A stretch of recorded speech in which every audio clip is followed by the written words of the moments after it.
अस्सलामु अलैकुम वरहमतुल्लाहि वबरकातुह। दोस्तों, अभी जो एसआईआर का सिलसिला शुरू है और बीएलओ जो घर घर जाकर इस तरह के फॉर्म दे रहे हैं, तो इस तरह के फॉर्म फिल करना हर आदमी को जरूरी है। अगर किसी आदमी ने इस फॉर्म को फिल नहीं किया तो हो सकता है कि उसका नाम वोटर लिस्ट से हटा दिया जाए। तो आज की इस वीडियो में हम बात करेंगे कि फॉर्म को किस तरह फिल करना है, लेकिन उससे पहले एसआईआर की कुछ डिटेल्स हैं उसको हम समझ लेते हैं। उसके बाद गहराई से फॉर्म को कैसे फिल करना है वो भी समझते हैं, ताकि तमाम डाउट जो है वो क्लियर हो जावे। सबसे पहले तो एसआईआर का फुल फॉर्म है स्पेशल इंटेंसिव रिवीजन। अब एसआईआर के जरिए तमाम वोटर लिस्ट की वेरिफिकेशन हो रही है और जितने भी नाम डबल है, जैसे किसी का वोटर कार्ड अपने गांव का बनाया हुआ है और वो बिजनेस किसी और स्टेट में कर रहा है और उसने वहां भी अपना वोटर कार्ड बनाया है, तो इस तरीके से एक आदमी के दो वोटर कार्ड बन गए। तो एक को रद्द करने के लिए ये एसआईआर जो है सिस्टम लागू हुआ है, ताकि जो वोटर लिस्ट है पूरी और प्योर वेरिफिकेशन के साथ बाहर आए। अभी इस एसआईआर में टोटल 6 कैटेगरी है, जिसमें टारगेट 2002 की वोटर लिस्ट को बनाया गया है। उन 6 कैटेगरी को हम समझते हैं डिटेल्स के साथ। A B C D E F इस तरीके से 6 कैटेगरी बनाई गई है। तो हम उसको 3 हिस्सों में डिवाइड करेंगे, A B C D E F. आइए अब उसको समझते हैं। सबसे पहली कैटेगरी है ए, जिनकी एज अभी 38 यानी 38 साल है और उनका नाम 2002 की वोटर लिस्ट में है, तो ये ए कैटेगरी है। बी, जिनकी एज 38 यानी 38 साल है और उनका नाम 2002 की वोटर लिस्ट में नहीं है। तीसरी कैटेगरी है सी, जिनकी उम्र 22 से लेकर 38 साल के बीच में है और 2002 की वोटर लिस्ट में उनके फादर या मदर दोनों में से किसी एक का नाम है, तो ये सी कैटेगरी में है। डी, जिनकी एज 22 से लेकर 38 साल के बीच में है और 2002 की वोटर लिस्ट में न उनकी मदर का नाम है न उनके फादर का नाम है।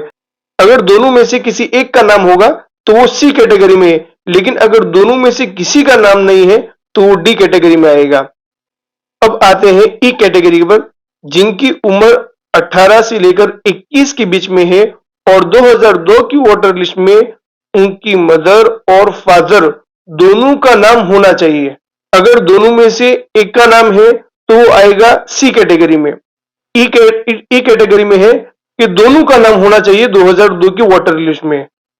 एफ पर आते हैं, जिनकी एज 18 से लेकर 21 तक है और उनके फादर और मदर दोनों का नाम वोटर लिस्ट में नहीं है। दोनों का नाम होना चाहिए। अगर दोनों का नाम है तो ई कैटेगरी और दोनों का नाम नहीं है तो एफ कैटेगरी में आएंगे। ये हो गई टोटल 6 कैटेगरी। अब डॉक्यूमेंट्स किस तरह देने हैं, तो ए कैटेगरी वाले को कोई भी डॉक्यूमेंट देने की जरूरत नहीं है। उसके बाद बी, सी और ई, इन 3 कैटेगरी वालों को अपना कोई भी एक डॉक्यूमेंट देना होगा और डी कैटेगरी वाले को अपना कोई भी एक डॉक्यूमेंट और अपने मदर या फादर दोनों में से किसी एक का डॉक्यूमेंट जिसका अपने नाम लिखा है, उस दोनों में से किसी एक का डॉक्यूमेंट देना होगा। यानी डी वाले को टोटल 2 डॉक्यूमेंट देने होंगे। और फिर आते हैं एफ पर, अपना एक डॉक्यूमेंट और अपनी मदर का भी और अपने फादर का भी एक एक डॉक्यूमेंट है, यानी टोटल 3 डॉक्यूमेंट देने होंगे। और डॉक्यूमेंट कौन से देने हैं, तो एक रूल समझ लीजिए, जिस डॉक्यूमेंट में फोटो है और एड्रेस है वो डॉक्यूमेंट काम आएगा। अब कोई भी डॉक्यूमेंट आप देख लीजिए जिसमें फोटो है अपना और उसके अंदर अपने घर का एड्रेस है, तो वो डॉक्यूमेंट आप दे सकते हैं। जैसे आधार कार्ड है, पासपोर्ट है। पान कार्ड आप नहीं दे सकते क्योंकि उसमें फोटो तो है लेकिन पीछे एड्रेस नहीं है। तो आधार कार्ड है, पासपोर्ट है, इसी तरीके से 12 के 14 तरीके के डॉक्यूमेंट है, आप उनको दे सकते हैं। एसआईआर का जो पूरा प्रोसेस है वो 3 से लेकर 3.5 महीने तक का पूरा प्रोसेस है। पहले स्टेप में बीएलओ ये फॉर्म घर घर जाकर सबको देंगे और उस फॉर्म को फिल करके उसको जमा करवाना है बीएलओ के पास। दूसरे नंबर पर स्टेप आएगा तो उसको वेरिफिकेशन करेंगे।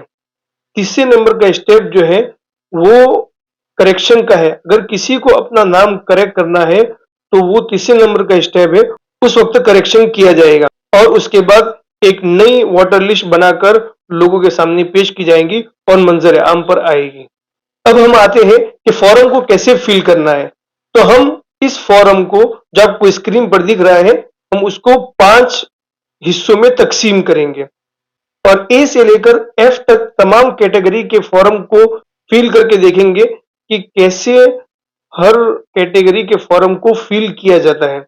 तो जैसे हमने इस फॉर्म को 5 हिस्सों में तकसीम किया है, उसमें से 3 जो हिस्से ऐसे हैं, 3 कॉलम ऐसे हैं जिनको हमें लिखना होगा और 2 कॉलम ऐसे हैं जो हर फॉर्म में यकसा होंगे, यानी एक जैसे होंगे।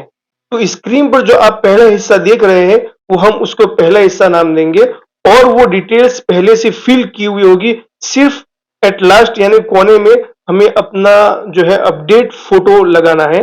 बाकी आप देख सकते हैं वहां पर अपना नाम भी लिखा हुआ है और अपना वोटर कार्ड का जो नंबर है वो भी दिया है, एड्रेस भी लिखा हुआ है, सीरियल नंबर, पार्ट नंबर सब वहां पर लिखा हुआ है।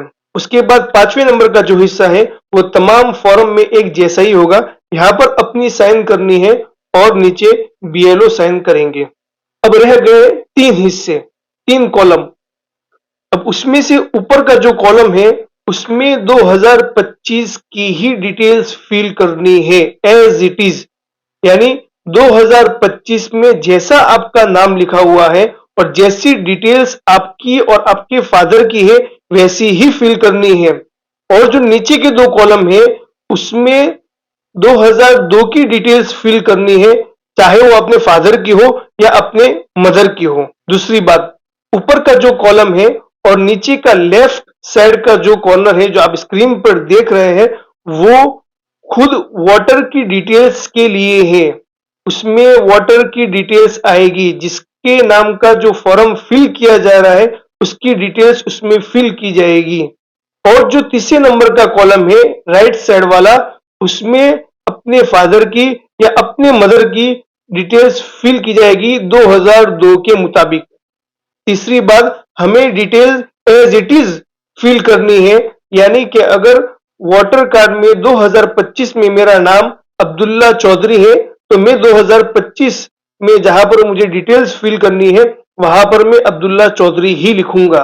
लेकिन 2002 की यादी में 2002 की वोटर लिस्ट में मेरा नाम चौधरी अब्दुल्ला लिखा हुआ है तो मैं 2002 के कॉलम में चौधरी अब्दुल्ला ही लिखूंगा।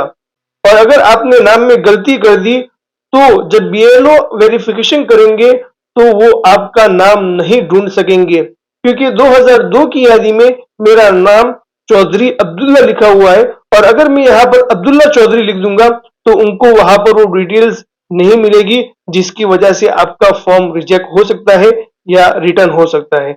इसलिए हमें जो है details as it is fill करनी है। चौथी बात है, यहाँ पर ससुराल की कोई भी डिटेल्स फिल नहीं की जाएगी।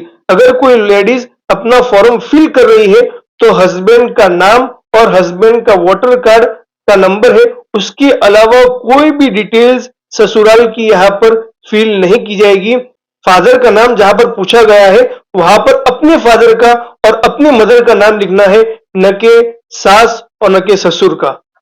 5वीं चीज यहाँ पर आप देख सकते हैं स्क्रीन पर, यहाँ पर भाग नंबर यानी पाठ नंबर मांगा गया है, पाठ नेम नहीं।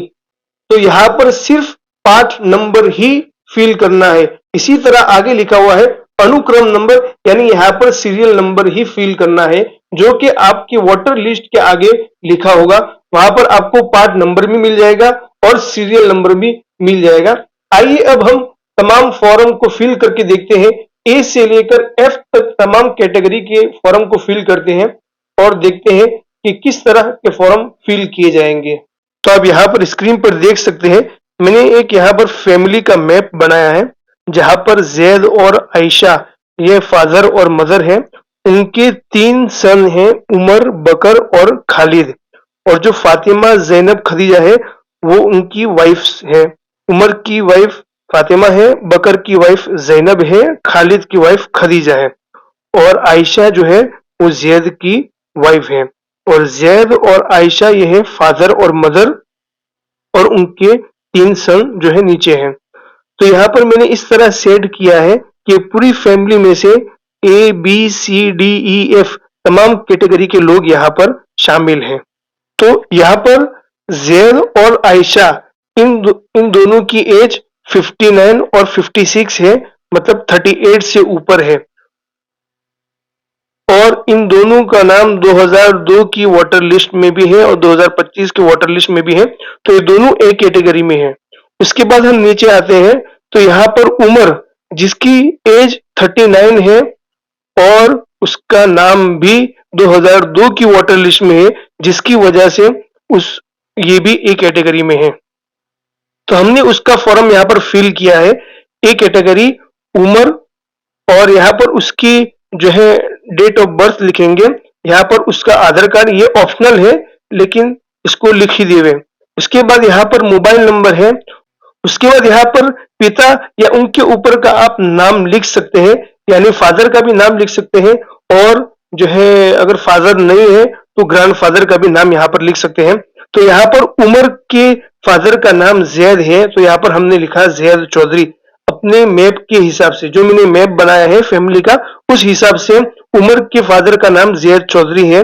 और यहाँ पर नीचे उसके फादर यानी जिसका नाम हमने यहाँ पर लिखा है, उसका जो है वोटर कार्ड या उसका वोटर कार्ड नंबर हमने यहाँ पर लिखा है।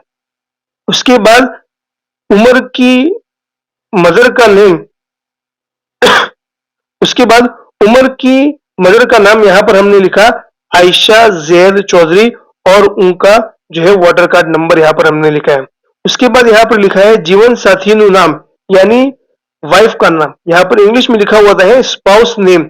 अगर हस्बैंड यानी आदमी अगर ये फिल कर रहा है तो वो अपनी वाइफ का नाम यहाँ पर लिखेगा, और अगर वाइफ फिल कर रही है तो यहाँ पर अपने हस्बैंड का नाम लिखेगा। तो अपने मैप के हिसाब से यहाँ पर उमर की वाइफ का नाम हमने यहाँ पर लिखा है फातिमा उमर चौधरी, और उसका वोटर कार्ड नंबर। और एक कैटेगरी वाली का नाम 2002 की वोटर लिस्ट में भी है, इसलिए यहाँ पर जो है 2002 की ही डिटेल्स उसके मुताबिक जैसा 2002 की वोटर लिस्ट में नाम है वैसा ही यहाँ पर आएगा, यानी उमर जैद चौधरी। और उस वक्त जो वोटर कार्ड नंबर होगा वही यहाँ पर फिल होगा। बाद ऐसे बहुत सारे वोटर कार्ड है जिनका पहले नंबर दूसरा था और अब नया नंबर आया है, तो यहाँ पर 2002 के मुताबिक आपका जो भी नंबर था वो यहाँ पर फिल करना है। फिर उसके बाद सबंदीनु नाम यानी जैद चौधरी, उसके फादर का नाम आएगा, ये भी 2002 के मुताबिक जैसा नाम था वैसा ही यहाँ पर फिल करना है। उसके बाद यहाँ पर सबंध यानी रिलेशन, पिता यानी फादर, और फिर यहाँ पर बनासकांठा गुजरात, और फिर यहाँ पर विधानसभा मत विभाग नु नाम यानी वडगाम, और यहाँ पर विधानसभा मत विभाग नो नंबर यानी 11, भाग नंबर पार्ट नंबर जिसको पार्ट नंबर भी बोलते हैं 123, अनुक्रम नंबर जिसको सीरियल नंबर भी कहते हैं, जो भी है हमें फिल करना है। एक कैटेगरी वाले का नाम 2002 की वोटर लिस्ट में है, इसलिए यहाँ पर कोई भी डिटेल्स अपने रिलेटिव की फिल नहीं करनी है। इसलिए एक कैटेगरी में ये कॉलम फिल करना है और ये कॉलम फिल करना है, ये कॉलम फिल नहीं होगा। अब ये कैटेगरी बी है। हमारे मैप के हिसाब से फातिमा यानी उमर की वाइफ यहाँ पर कैटेगरी बी में आएगी, क्योंकि उसकी एज 38 है और उसका नाम 2002 की वोटर लिस्ट में नहीं है। बाद ऐसे बहुत सारे नाम हैं जो 2002 की वोटर लिस्ट में नहीं है, 38 से ऊपर की एज है और उनका नाम यहाँ पर 2002 की वोटर लिस्ट में नहीं है, तो वो बी कैटेगरी में आएगा। और बी कैटेगरी में सिर्फ एक ही कॉलम फिल करना है और ये दोनों कॉलम ब्लैंक रखने हैं, यानी इसको नहीं फिल करना है। अब यहाँ पर एक खास बात है, ये लेडीज है। अब यहाँ पर पिता यानी वालिद नाम यानी फादर का नाम पूछा गया है, तो यहाँ पर अपने फादर का नाम लिखना है, यहाँ पर अपने ससुर का नाम नहीं लिखना है, और नीचे यहाँ पर अपनी सास का नाम नहीं लिखना है, अपनी माता का नाम लिखना है। तो ये हो गया बी कैटेगरी में सिर्फ एक कॉलम फिल करना है, दो कॉलम फिल नहीं होंगे। फिर आएंगे हम सी कैटेगरी में। जहां पर हमारे मैप के हिसाब से जैद का दूसरा बेटा बकर, जिसकी एज 30 है, यानी 22 और 38 के बीच में है, तो उसका नाम 2002 की वोटर लिस्ट में तो नहीं है, लेकिन उसके फादर का नाम 2002 की वोटर लिस्ट में है। तो ये कॉलम फिल करनी है। उसके बाद ये जो कॉलम है दूसरे नंबर की, इस कॉलम को ब्लैंक रखना है, यानी इसको फिल नहीं करना है, और तीसरे नंबर की कॉलम को फिल करना है। ये 2025 के हिसाब से फिल की जाएगी, और ये जो पूरी है वो 2002 के हिसाब से फिल की जाएगी। लेकिन यहाँ पर बकर का नाम चूंकि 2002 की वोटर लिस्ट में नहीं है, इसलिए सी कैटेगरी में ये दूसरे नंबर का फॉर्म ब्लैंक रहेगा कॉलम, और तीसरे नंबर का कॉलम यहाँ पर फिल किया जाएगा। अब इसको जरा देख लेते हैं। किसी का 2002 में अगर नाम है तो यहाँ पर फिल करना है। दूसरी एक खास बात यहाँ पर ये लिखनी है, यहाँ पर जो संबंध यानी रिलेशन नेम जो पूछा जाता है वो अपने खूनी रिश्ते का नाम लिखना है। यहाँ पर अपने पिता, अपने फादर, अपने ग्रैंडफादर यानी दादा, इनका नाम आएगा। तो हम बकर के फादर का यहाँ पर नाम फिल करेंगे, उसके बाद उनका इपिक नंबर, उसके बाद संबंधी नाम। ये एक और खास बात है, यहाँ पर दादा का नाम आएगा। ये संबंधी नाम यानी रिलेशन नेम जो यहाँ पर पूछा गया है वो जैद के रिलेशन का नाम पूछा गया है, न कि इसके संबंधी का यानी रिलेशन का नाम पूछा गया है। तो यहाँ पर एक खास बात है, यहाँ पर जैद के फादर का नाम यहाँ पर आएगा। फिर उसके बाद यहाँ पर संबंध क्या होता है, रिलेशन क्या होता है, तो पिता आएगा। इसी तरह ही दूसरी डिटेल फिल कर लेनी है। तो सी कैटेगरी में पहले नंबर का फॉर्म कॉलम और तीसरे नंबर का कॉलम फिल करना है, दूसरे नंबर का कॉलम फिल नहीं करना है। आप इन तमाम कैटेगरी के यानी इन तमाम फॉर्म की स्क्रीनशॉट ले लीजिए ताकि आपको आसानी रहे। यानी हर सी कैटेगरी वाले के इसी तरह का फॉर्म फिल किया जाएगा। अब यहाँ पर हम आते हैं, हमारे मैप के हिसाब से जैनब जो कि बकर की वाइफ है वो डी नंबर में आएगी अपने मैप के हिसाब से, जिसकी एज 22 और 38 के बीच में है, और उसके फादर का नाम जो है 2002 की वोटर लिस्ट में नहीं है। तो हम यहाँ पर जैनब की डिटेल्स फिल करेंगे और इन दोनों कॉलमों को हमें छोड़ देना है। यानी डी कैटेगरी वाले जितने भी है उन तमाम का एक ही कॉलम फिल किया जाएगा और दो कॉलम छोड़ दिए जाएंगे, क्योंकि न जैनब का नाम 2002 की वोटर लिस्ट में है और न उसके फादर का नाम 2002 की वोटर लिस्ट में है। अब आया ई। हमारे मैप के हिसाब से खालिद जो है ई कैटेगरी में है, क्योंकि उसकी उम्र 18 से 21 के बीच में है और उसके फादर का नाम 2002 की वोटर लिस्ट में है। तो उसका फॉर्म इस तरह फिल किया जाएगा।